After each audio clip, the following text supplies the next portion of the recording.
Hello everybody, my name is Johnnysigs. You can call me the Suit if you like, or just Suit if you're feeling extra lazy. And today we're going to be taking a look at wards and ward placements. These are crucial piece to the game. And I'm just going to be showing you a couple of key spots where you can pick them up and put them down. I'm buying a bunch of sentry wards because observer wards do have a 5-minute timer on them. And I don't feel like waiting a super long time to get them, so I am just going to go ahead and show you just a couple of places where you can put them down. So the first place is on the side of the Radiant, on the uppermost part of the river. There's a couple of places that you can put them. One of the most common places for the Dire to place them is up here in this place. So you can put a sentry ward up there, and that will reveal the just the normal wards, the observer wards, up on this location. Sentry wards don't give a ton of ranged vision. What they do is they give you true vision, which allows you to see invisible units. So it's very good for stopping ganks in this river location here. As well as, again, spotting out just the normal wards up there because they are invisible when they spawn. Another one up here is good if you're on the side of the Radiant. These would be just the normal observer wards. Again, I'm using sentry wards, but observer ward up here would be good just to get a really good vision on this river and prevent some ganking. It'll also give you a little bit of a vision up here so you can see if they're at your secret shop. And if the map is unfavorable to you to actually go out and scout and put these wards in these locations, you can go ahead and put an observer ward on this high ground right here next to these stairs. And I went ahead and threw down both. There's the normal one. And you can see that that will give you vision of the rune spawn. And that's really all that you want from this ward, is just to get the vision on rune spawn. There aren't a whole lot of places to put wards on in this, like the forest on this side of the map. But if you come down here to this first neutral camp on your side of the map, on the Radiant side of the map, you can go ahead and throw up an observer ward up onto this high ground. And that will give you a huge burst of range. And this is good if they are pushing your mid tower and barracks. You can go ahead and get some huge amounts of information based on where they are right there. So that's a good spot to pick up. And then if you go ahead and come over here, you can also throw down observer wards right here. Right there. And that'll give you rune control again, as well as control over the river and this first ramp, and cover for Roshan. So you can see when they're going to Roshan. See, there's a rune spawn. And we'll talk about that in a later video.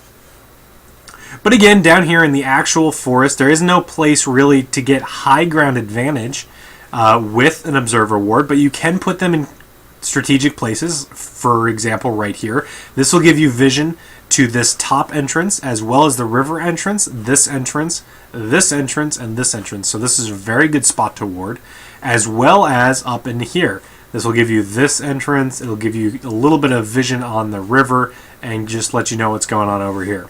So some good warding places there, as well as counter warding places for the Dire. So let's go ahead and switch over down to the Dire side of the map and see some spots. Up here is a good place to put observer wards. Again, that'll give you rune control. It'll give you river control.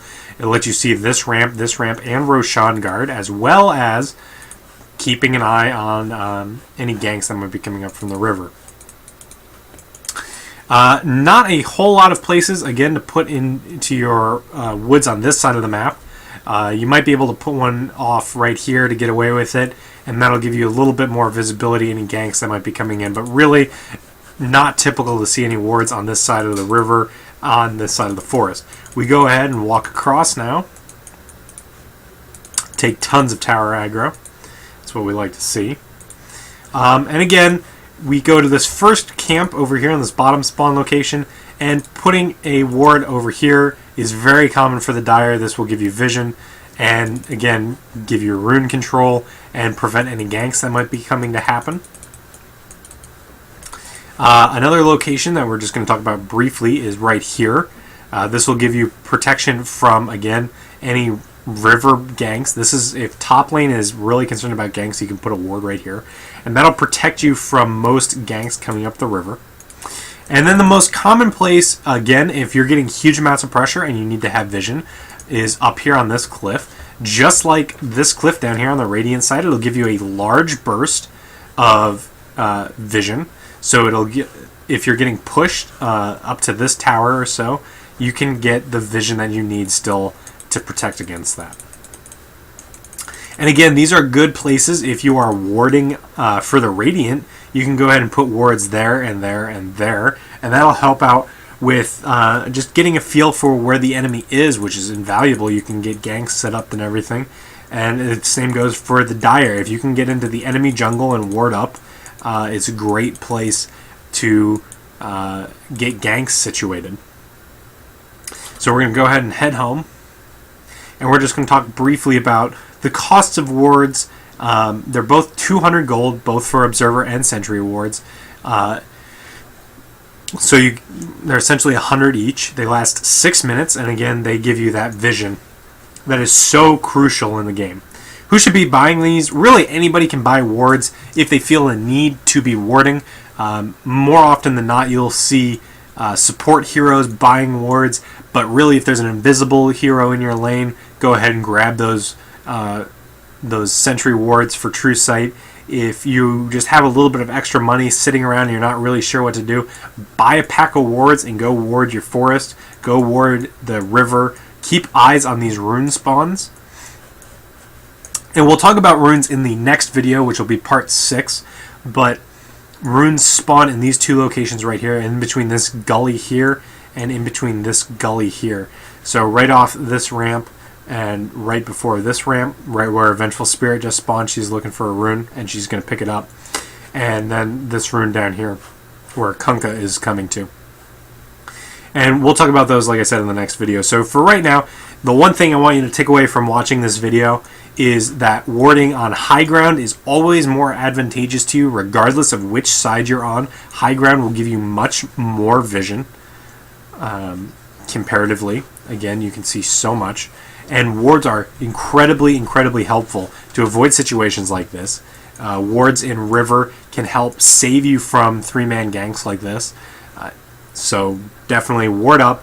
They're great. They're useful. They're absolutely worth the investment. I can't stress that enough to anybody who might be just coming in to the game. Wards win games if you put them in the right places and your team can perform adequately. So that's it for right now, and we'll be back with runes, where they spawn, when they spawn, what they do, and who should get them in the next video. Take it easy, guys.